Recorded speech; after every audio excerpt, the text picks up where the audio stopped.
You don't just want a car, you want a sanctuary. Introducing the all-new Atheris sedan, with whisper quiet cabin and an interior designed around you. It's not just about getting to your destination, it's about arriving inspired. Atheris, move beautifully. You don't just want a car, you want a sanctuary. Introducing the all-new Atheris sedan, with whisper quiet cabin. Never start crochet the way most tutorials tell you to. If you started with a hook that's too small, yarn that's too slippery, or you learned the chain stitch first without knowing why it matters, that's probably why you gave up after 20 minutes and shoved the whole thing in a drawer. Stick with me for the next few minutes, because by the end of this video, you're going to have a real skill in your hands, not just a tangled mess of yarn and frustration. I'm going to walk you through crochet from the very beginning, step by step, no skipping, no assuming you already know stuff. This is for the person who's tried before and quit, and it's for the person who's never picked up a hook in their life. Either way, stay with me, because there's a moment coming up in this video where it just clicks, and once that happens, you're not going back. So let's talk about why so many people quit crochet in the first week. It's not because crochet is hard, it's because almost every beginner makes the same 3 mistakes, and nobody explains why they're happening. First, they buy the wrong yarn. They grab something thin and fuzzy because it looks cute, and then they can't even see their stitches. Second, they hold the hook wrong, so their hands cramp up after 5 minutes, and they think crochet just hurts when it really shouldn't. Third, and this is the big one, they don't understand tension. Their yarn is either so tight they could barely pull the hook through, or so loose that the whole thing falls apart the second they set it down. If any of that sounds familiar, it's not because you're bad at this, it's because nobody showed you the basics the right way. That's what we're fixing today. Here's what you're going to need before we start. Grab a ball of worsted weight yarn. That's the medium thickness yarn, usually labeled as a 4 on the label. Light colors are easier to see your stitches in, so if you have a choice, go with something like cream, light gray, or a soft yellow instead of black or navy. For the hook, grab a size H, which is 5 millimeters. That's a great in-between size for learning. Too small and you'll fight with it, too big and your stitches get loose and floppy. You don't need scissors yet, you don't need a tapestry needle yet, just the yarn and the hook. Keep it simple. Now let's talk about how you actually hold this stuff, because this is where a lot of people go wrong right away. Hold the hook like you're holding a pencil, or if that feels weird, hold it like you're holding a knife, whichever feels more natural to your hand. There's no wrong way as long as your hand isn't clenched up tight. Your grip should be relaxed. If your knuckles are white, you're gripping too hard and your hand is gonna hurt later. For the yarn hand, this is the one that's not holding the hook, you're gonna weave the yarn through your fingers to create a little bit of tension. A simple way to do this is to loop the yarn over your pointer finger, under your middle finger, and over your ring finger, letting it rest near your pinky. This gives you control over how tight or loose the yarn feeds out. Don't worry if this feels awkward right now. Everyone feels awkward the first few times. Your hands just need to learn a new movement, kind of like learning to type or ride a bike. It gets automatic, but only after you practice it a bit. Okay, let's make our first stitch, which is called a slip knot. This is basically how you attach the yarn to your hook so you have something to work with. Take the tail end of your yarn and make a loop, like a pretzel shape, with the working yarn, meaning the piece connected to the ball, crossing over the tail. Reach through that loop with your hook and pull the working yarn through. Now pull both ends gently until it tightens into a loop that sits on your hook, but not too tight. You want it to slide when you tug it, not sit there stiff and stuck. That loop on your hook is the base for everything we're about to do. From here, we're going to make a chain, which is the foundation row for basically every crochet project you'll ever make. To make a chain stitch, you're going to wrap the yarn over your hook from back to front. This is called a yarn over, and then pull that yarn through the loop that's already on your hook. That's it. That's one chain.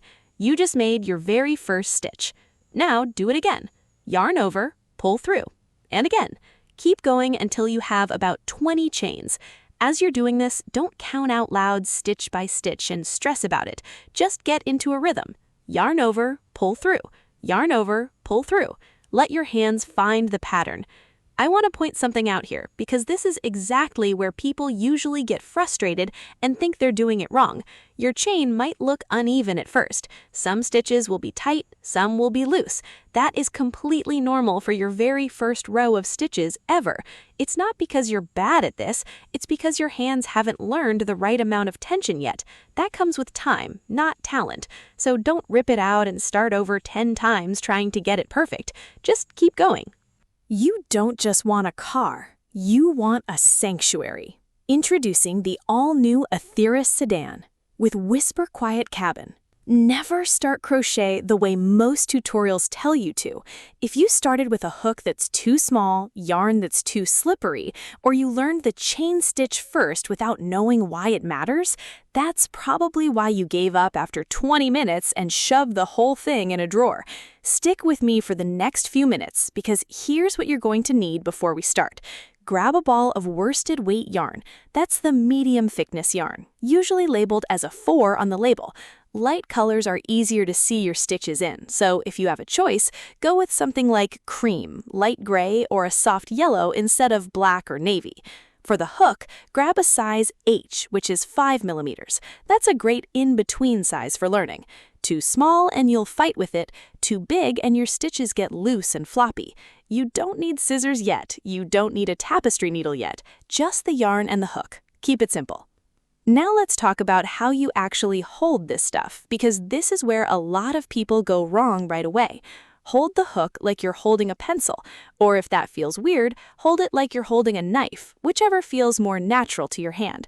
There's no wrong way as long as your hand isn't clenched up tight. Your grip should be relaxed. If your knuckles are white, you're gripping too hard and your hand is going to hurt later. For the yarn hand, this is the one that's not holding the hook. You're going to weave the yarn through your fingers to create a little bit of tension. A simple way to do this is to loop the yarn over your pointer finger, under your middle finger, and over your ring finger, letting it rest near your pinky. This gives you control over how tight or loose the yarn feeds out. Don't worry if this feels awkward right now. Everyone feels awkward the first few times. Your hands just need to learn a new movement, kind of like learning to type or ride a bike. It gets automatic, but only after you practice it a bit. Okay, let's make our first stitch, which is called a slip knot. This is basically how you attach the yarn to your hook so you have something to work with. Take the tail end of your yarn and make a loop, like a pretzel shape, with the working yarn, meaning the piece connected to the ball, crossing over the tail. Reach through that loop with your hook and pull the working yarn through. Now pull both ends gently until it tightens into a loop that sits on your hook, but not too tight. You want it to slide when you tug it, not sit there stiff and stuck. That loop on your hook is the base for everything we're about to do. From here, we're going to make a chain, which is the foundation row for basically every crochet project you'll ever make. To make a chain stitch, you're going to wrap the yarn over your hook from back to front. This is called a yarn over, and then pull that yarn through the loop that's already on your hook. That's it. That's one chain. You just made your first stitch. Now do it again. Yarn over, pull through. And again. Keep going until you have about 20 chains. As you're doing this, don't count out loud stitch by stitch and stress about it. Just get into a rhythm. Yarn over, pull through. Yarn over, pull through. Let your hands find the pattern. I want to point something out here because this is exactly where people usually get frustrated and think they're doing it wrong. Your chain might look uneven at first. Some stitches will be tight, some will be loose. That is completely normal for your very first row of stitches ever. It's not because you're bad at this, it's because your hands haven't learned the right amount of tension yet. That comes with time, not talent. So don't rip it out and start over 10 times trying to get it perfect. Just keep going. You don't just want a car, you want a sanctuary. Introducing the all-new Atheris sedan with Whisper Quiet Cabin and an interior designed around you. It's not just about getting to your destination, it's about arriving inspired. Atheris, move beautifully. You want a sanctuary. Introducing the all-new Atheris sedan with Whisper Quiet Cabin and an interior designed around you. It's not just about getting to your destination, It's about